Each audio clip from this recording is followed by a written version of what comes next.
I'm absolutely delighted to be in Auroville once again. I've come here a few times before. Once, I must admit, for purely hedonistic purposes. A wonderful chocolate brand called Mason Chocolate runs from Auroville. And I was so impressed by their quality in Delhi that I was visiting Madras and I decided to come and see the factory or the place where they made Mason chocolates. But of course, as a scholar of Hindu philosophical thought, which is really about a large part of my work and research, Sri Aurobindo is with us at every step. I agreed to come for this festival because I'm writing a new book on India as a civilizational state, and really you cannot talk about India as a civilization, or indeed India as a civilizational state, which is a relatively new nomenclature, without talking about Sri Aurobindo, because in the modern era of the people who spoke about or defined India as a civilization and indeed as a civilizational state, Aurobindo must be and is Aurobindo must be and is the foremost name in that lot. Yeah, delighted to see Jayanti ji. Thank you so much for your kind information. Very, very kind of you to have me here. As I was saying, you cannot talk about India as a civilization without talking about Aurobindo. And I think it was Aurobindo. Of course, people talk about Swami Vivekananda and but Swami Vivekananda's work was mostly to do with an inner work of human beings to elevate themselves to a higher consciousness. The connection to the very cartographic imagination of a nation, and indeed, to use Sri Aurobindo's phrase, a nation's soul, really comes to us from Aurobindo. And of course, not only is Sri Aurobindo one of the greatest philosophers India has ever known, but also he's somebody who's very interested in the nation and what the nation exists for and what the nation wishes to do and what the nation ought to do. So many of our ideas of India's civilizational notion really comes from Sri Aurobindo. I made some notes for this talk, and I want to talk about some of the ideas that Sri Aurobindo and his thoughts and how they live on with us very, very critically.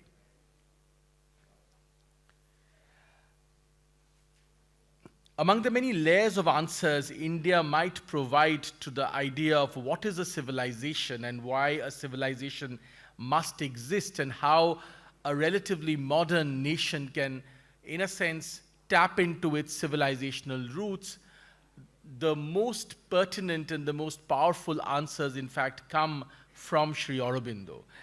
As I was saying, that Sri Aurobindo, of course, not only a great mystic and a philosopher, but of course, none of us can forget that he began life as a revolutionary, began actually life as a boy who was trained to absorb the West deep into his heart and sinews until he, of course, rejected, in a sense, the West and returned to the cradle of his own civilization.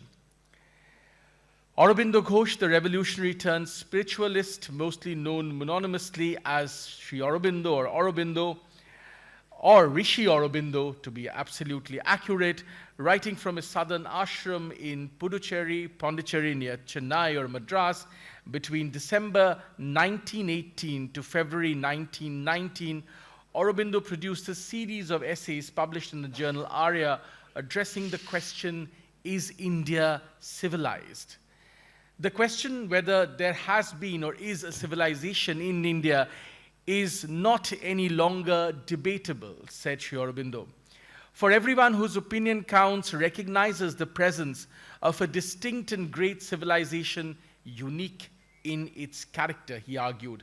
Like Vivekananda before him and others, Aurobindo argues that India's uniqueness lies, I quote, in her urge towards the spiritual and the eternal that constitute the distinct value of her civilization.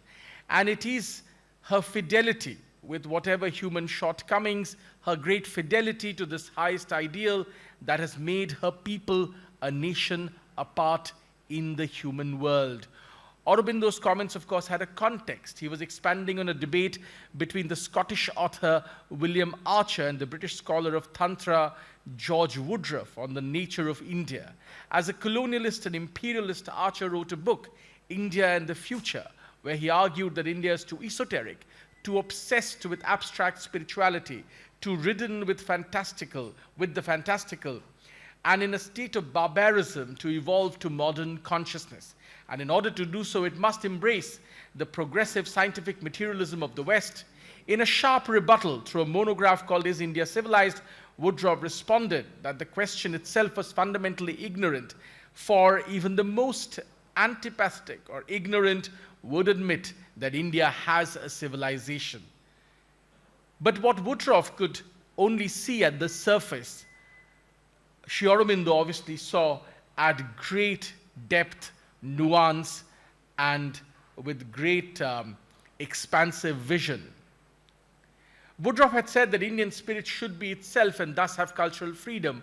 When it regained this, by study and appreciation of its own inherited ancient and grand culture, and by casting away all unassimilated foreign borrowings, it may go where it will, and that he had confidence that in such a case, its way will be the right way, as it will be the Indian way.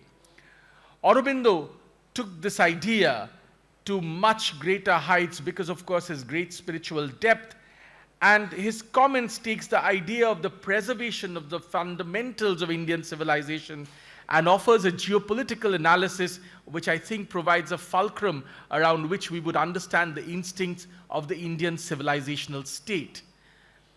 Born of a father enamored with Western civilization, instructed only to speak in English, trained in England through his early years to prepare him for the Indian civil service, Aurobindo instead turned to revolution, returned to India, joined the armed resistance against the British Empire, prime accused in the Alipore bombing case or in the conspiracy to assassinate Magistrate Douglas Kingsford. Aurobindo subsequently turned to deeper yogic practice far away from Kolkata in the southern hamlet of Pondicherry or Puducherry, where his primary spiritual collaborator, of course, was a French lady, Mira Alfassa, later, of course, known as the Mother. Aurobindo, therefore, from his entire experience of his life, was uniquely placed to understand not only India, its civilization, but India in the world. The principle of struggle, wrote Aurobindo, has assumed large historical aspect of an age-long clash and pressure of conflict between Asia and Europe. This clash, this mutual pressure, has had its material side, but has borne also its cultural and spiritual aspect. Both materially and spiritually, Europe has thrown herself repeatedly upon Asia. Asia too upon Europe to conquer, assimilate, and dominate. There has been a constant alternation of flowing backward and forward between these two seas of power.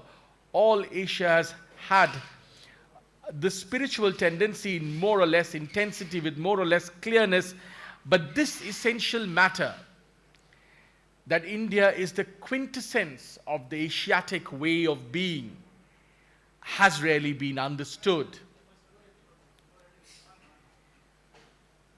India has now been physically occupied by Europe, and this physical conquest must necessarily be associated with an attempt at cultural conquest. Aurobindo saw this clearly. That invasion too has had made some progress. On the other hand, of course, European rule I'm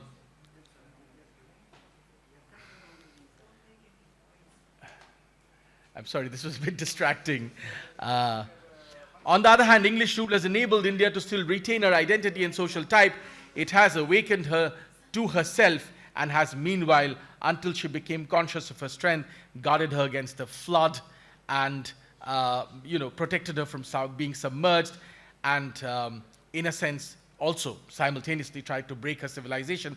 It is now for India to recover herself, defend her cultural existence against the alien penetration, preserve her distinct spirit, her essential principle, characteristic forms of her own salvation for the total welfare of the human race.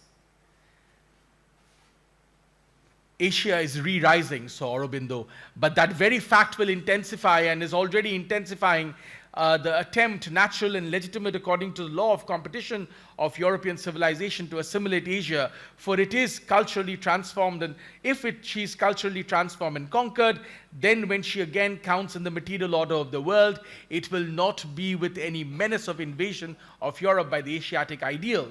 It is a cultural quarrel complicated by political question. Asia must become culturally a province of Europe, say the Europeans, of course.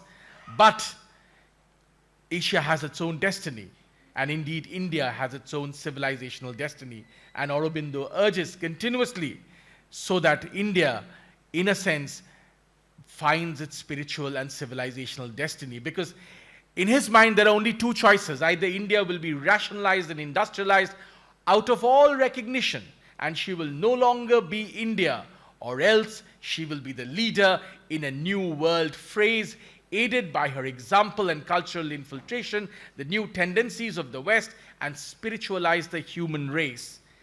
That is the most radical and poignant question at issue. Will the spiritual motive, which India represents, prevail around the world? Now, this entire vision of Aurobindo is more important than ever before as India seeks to define itself as a civilizational state. And I would like to point out two reasons why this is absolutely critical. Because you've heard the foreign minister and many other people, including the prime minister, speak about India's identity as a civilizational state. But what does a civilizational state really mean, and how does it alter anything? I think India as a civilizational state has 2 or 3 key purposes. And it is only when we fulfill those 2 or 3 key purposes, India's role as a civilizational state will really be definitive for the next phase of human history. First, I will talk about the internal. The internal transition that a civilizational state must make is from a low-trust society to a high-trust society. India has had for a long time after independence, obviously with some exceptions, fundamentally a low-trust society.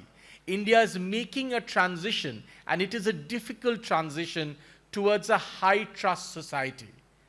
That is a very fundamental core internal transformation that a civilizational state must make, from a low-trust society to a high-trust society.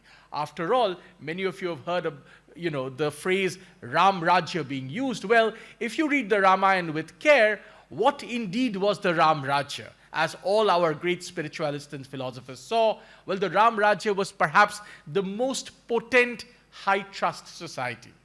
A society based on the very notion of philosophical high trust.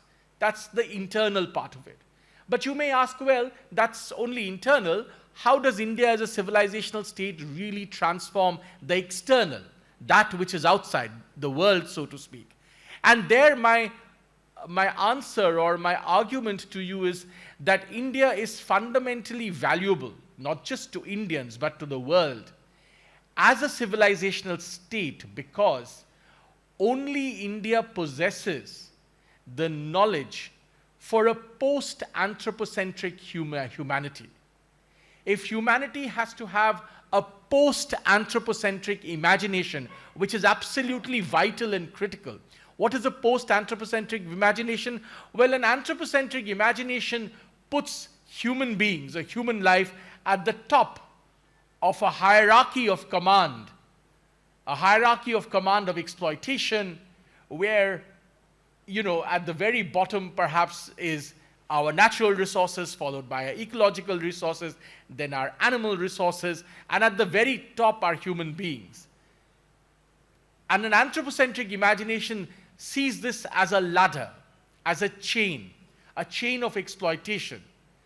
India is the only civilization, in a sense, which has at its very root this idea that this is no ladder, this is no chain. It is fundamentally a circle. It's a thread. And if you break any part of that thread, the entire chain, as it were, collapses. And because it is a circle, each part is fundamentally dependent on the other for the whole to exist. The anthropocentric imagination, post-anthropocentric imagination, provides the guidance for a world where perhaps AI will dominate. Perhaps there will be no, in a sense, fossil fuels left to sustainably extract. I mean, even now we are not extracting it sustainably, but even, it might get even worse. We are reaching into a world where critical minerals are being extracted at a particular level and a particular rate. The post-anthropocentric imagination gives humanity a vision where unless the ecosystem is sustainable, unless the whole universe is sustainable, human beings cannot be sustainable. And we are moving towards, in the quote-unquote machine age, the world desperately needs a post-anthropocentric viewpoint. And I think India is best placed to provide that post-anthropocentric viewpoint. By the way, one of the great examples of that post-anthropocentric viewpoint is where I am standing. Auroville is one of the greatest examples, a microcosm of that post-anthropocentric point of view. In Auroville lies the great experiment that human beings are not only at the top of the chain sitting to exploit everything else. Human beings are a part of a chain, if broken by exploitation, destroys everything else too. So at the very heart, I mean, there can be no better place in the world, perhaps, to talk about India as a civilizational state and its post-anthropocentric view and imagination than Auroville. But there is more that India as a civilizational state offers. It offers this idea that fundamentally, I always say liberalism is a great idea, but it's an incomplete idea. Liberalism is an incomplete idea because it does not see what India's philosophies have always seen. And what Gandhi, for instance, famously uttered by saying, be the change that you want to see in the world. And this fundamental idea that in order, and Aurobindo's work is suffused with this idea, that in order for the world to change, individuals must reach a higher consciousness. And as we come to a machine age, as we come to an age where perhaps one day machines will be able to think smarter than us, we have to ask the question, what is the value of human existence? And I think Sri Aurobindo's work in India as a civilizational state fundamentally takes us back to thinking about this idea. What is the value of human existence? Why do we even exist? Are we just one more of the many, multitudinous life forms on Earth? I think no. And I think India as a civilizational state and Sri Aurobindo's work pushes us to imagine that true liberal values can only exist in the world if human beings individually rise to a higher consciousness. The West is crumbling before our eyes. Their society is broken. And this is not the platform to discuss that at length, but as I see this collapse in country after country and in city after city, it occurs to me that with the best ideas of state-oriented liberalism and laws and all kinds of things and institutions, why is it such a great failure? It is a failure because individuals have to attain a higher consciousness for collective liberalism to work. If individuals remain at a lower level of consciousness, if individuals remain trapped in ego and greed and selfishness and violence, then that violence will reflect in the world. If individuals do not rise to a higher sense of consciousness, you will not be able to find collective liberalism, collective liberal values, because they must begin from the inside and not from the outside. And I think the West's great failure has been to try and do this largely from the outside. I'm not saying it's a bad idea. I mean, it was great as long as it worked.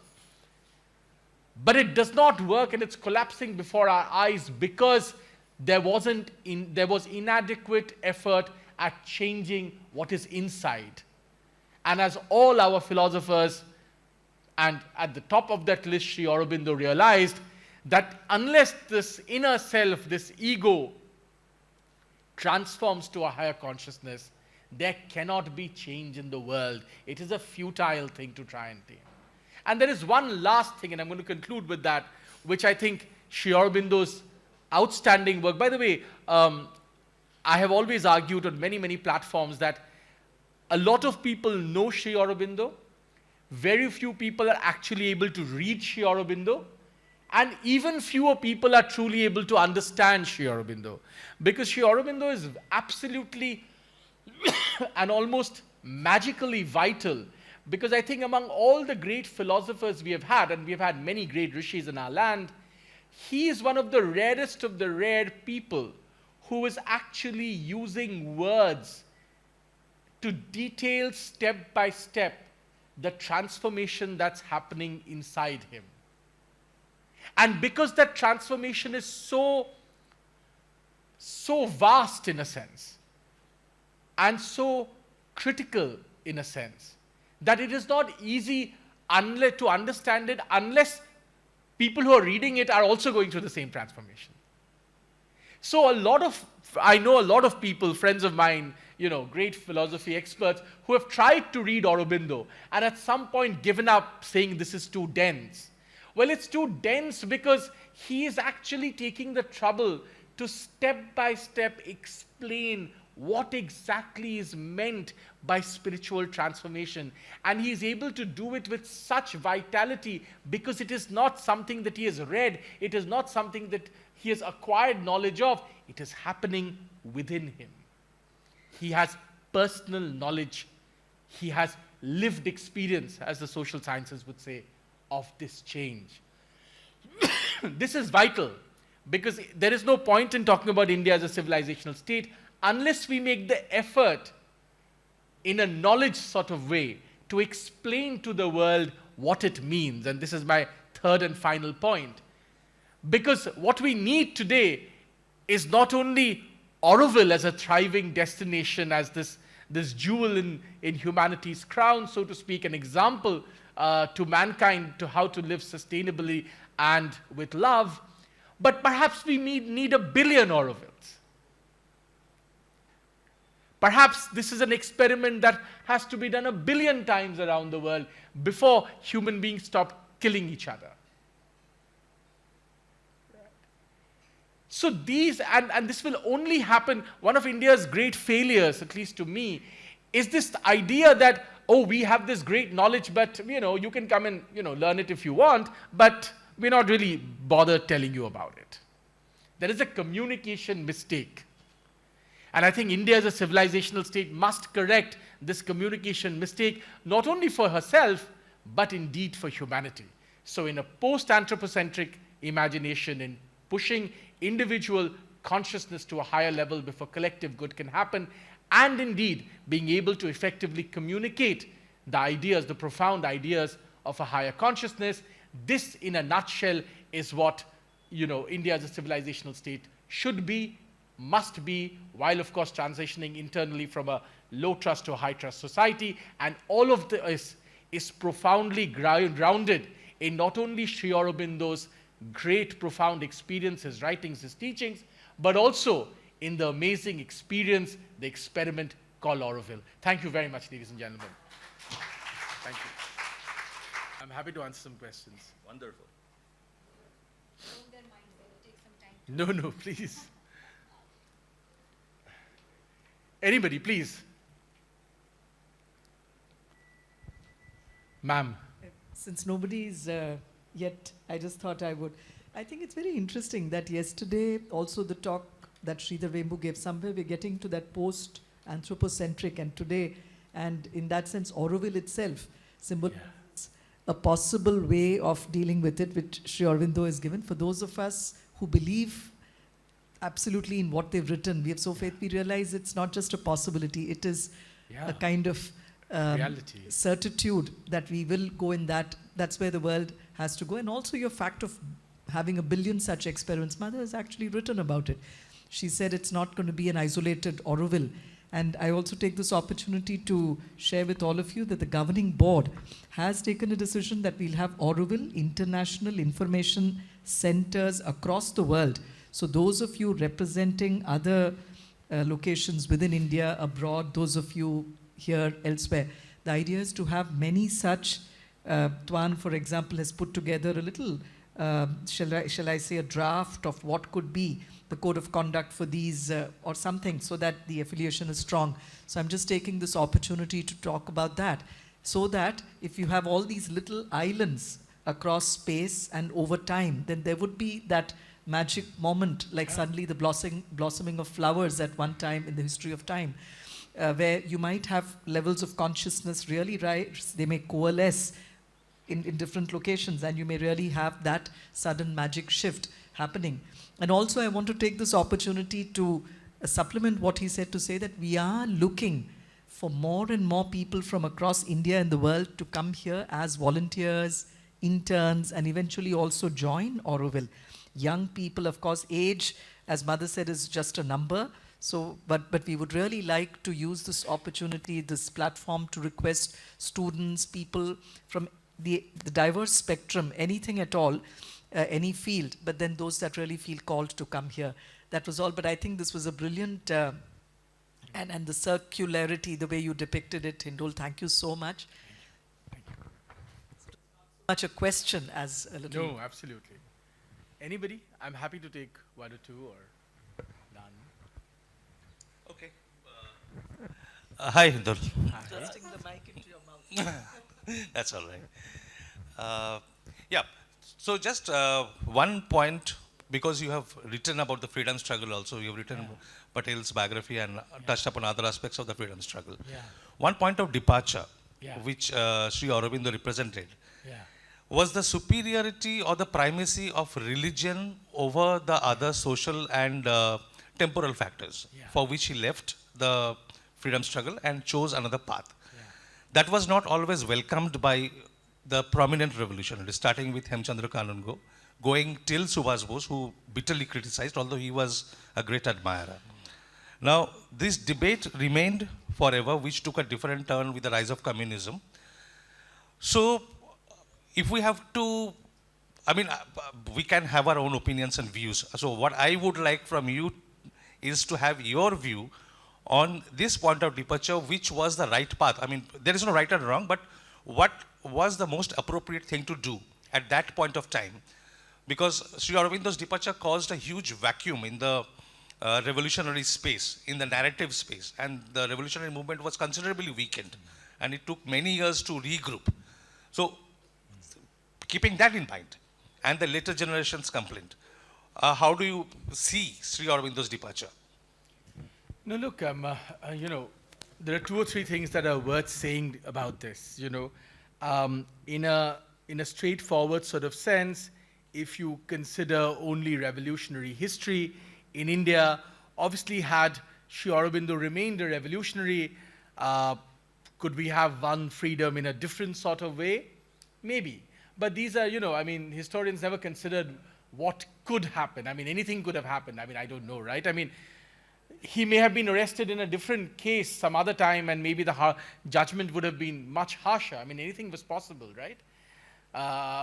But having considered what he did subsequently, I think it's impossible not to say that his decision was absolutely accurate.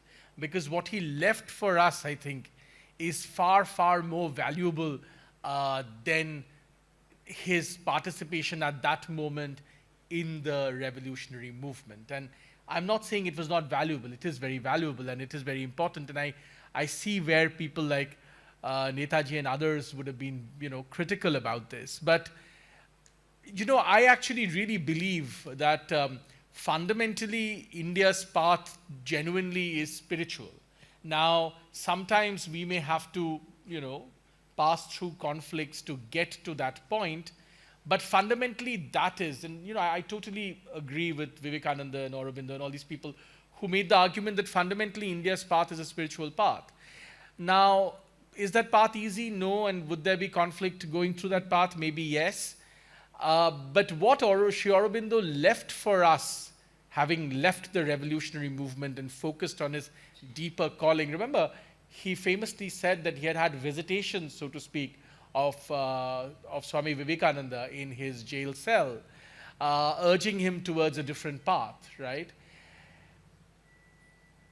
At the risk of sounding provocative, let me just say that there perhaps could be other revolutionaries like Sri Aurobindo, but rarely could there have been a spiritualist like Sri Aurobindo, right?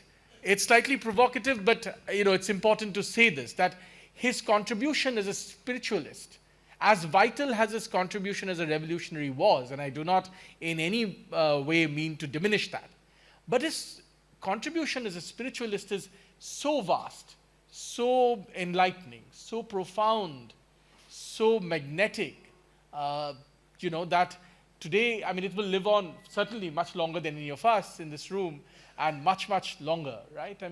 So had he not provided this guide almost to us, we would have lost something very vital. So, don't go by my Twitter tweets. I'm a spiritualist at heart. May I am I allowed to add a few more points to Chandranath's questions, Chandrachud's question? Sure, sure. My first objection is he used the word religion. Sri Aurobindo never left for religion.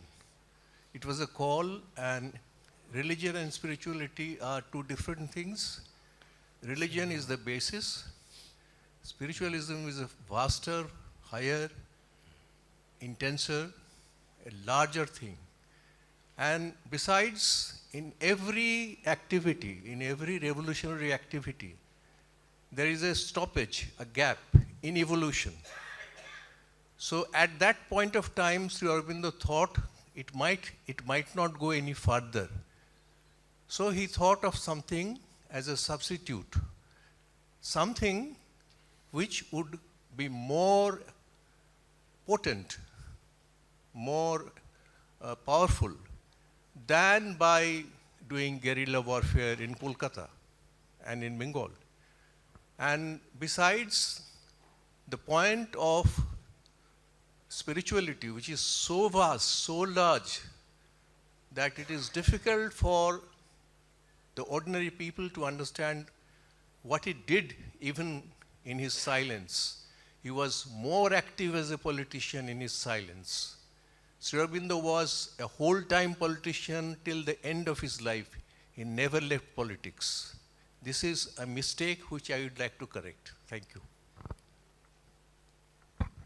So, the point that the gentleman is making, this is the last point he made, right? And this is not to deny the potency of revolutionary work in India. In fact, there is a valid argument, Chandrachud, that perhaps if India had won its freedom via revolutionary means, we would have been a different country and so on and so forth. That's a much wider debate. We can have it separately, right? But the last point he made is an important point, and this is well known in many spiritual traditions in India, right?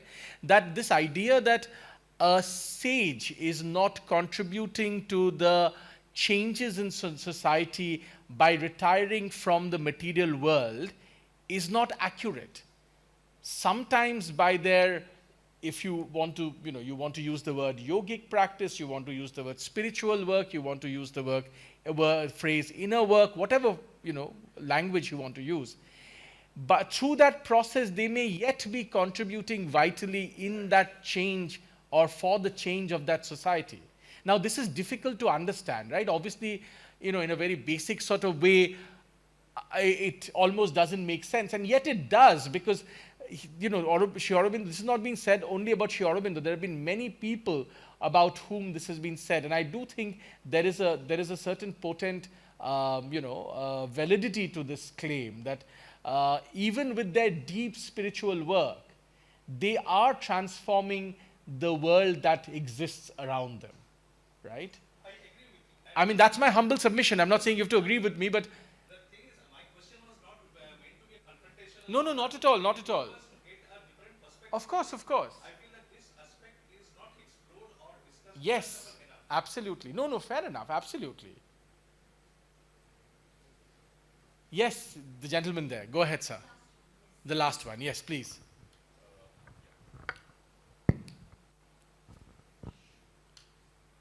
Hindolji, I have one very basic question, Please, sir. which is connected with more of the current situation. You see that, अब यहाँ पे भी current situation. whatever. यहाँ तो छोड़ दो यार. What I Current mean- situation Delhi में जाके बात करते हैं. नहीं, Auroville में छोड़ दो current situation. अच्छा बताइए चलिए. But still, what I'd Yes, like yes, to tell say me, tell that the me. current youth, you know, that we need to keep continuing this whole dialogue and this whole ji. ideals which have been there. So today's youth, how we can really inspire them to follow these ideals and follow the model where you're talking about the wealth on one side, the money on one side, the meaning on the other side, and also being committed to the bigger purpose in life. So how you can really motivate youth? What would be some actionable point which come to your mind? That is my question. Look, I have always argued, and I argue even today, that we have, there are multiple things. I think the youth, by the way, is already getting motivated. I mean, I actually think much more than when I was their age, today's youth in their early 20s or in their teens are far more motivated towards finding out and discovering their cultural roots, their ideals. You know, in fact, on Twitter, you know, I recently saw that this young gentleman had written this long thread, which later got published as an article in the print, where he argued that this thing that because a large number of young people are today excited about their own indigenous culture, to consider that they are conservative is fundamentally a colonial construct. And I completely agree with him. I completely agree with him.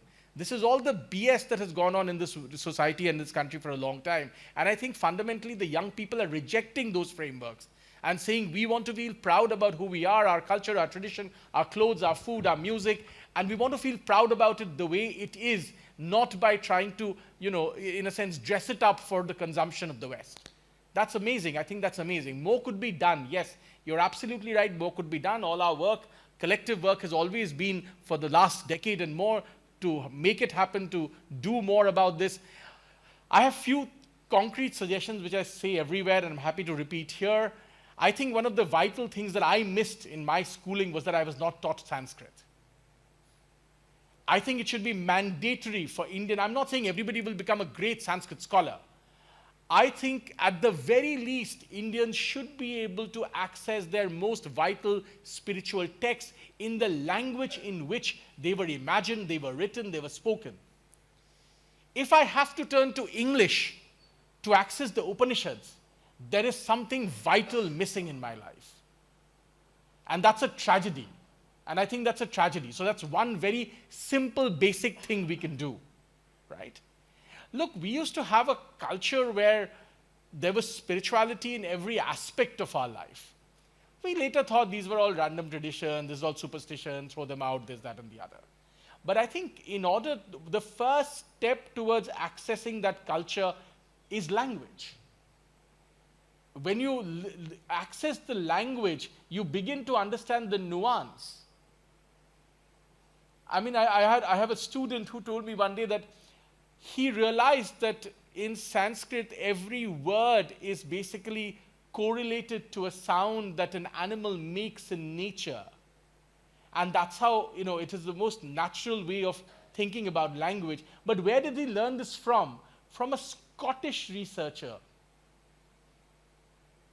This is a tragedy of India. And I think it's already changing vitally. It's changed a lot. I mean, I'm very happy to say there's a lot of change. It's really changing. I really feel that we have to have the tools to access. You may even critique it. I'm saying, you know, you may find something worth criticizing. That's fine. But at least you have to be able to access and understand before you criticize. Because a lot of our cultural criticism is based on illiteracy. People have no idea what they're talking about. They're talking about traditions that have gone on for 1,000 years, 2,000 years, with zero knowledge of the context, zero knowledge of that tradition. This is ridiculous.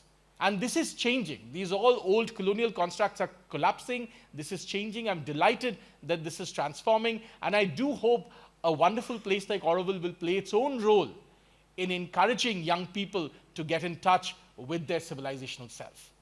Thank you.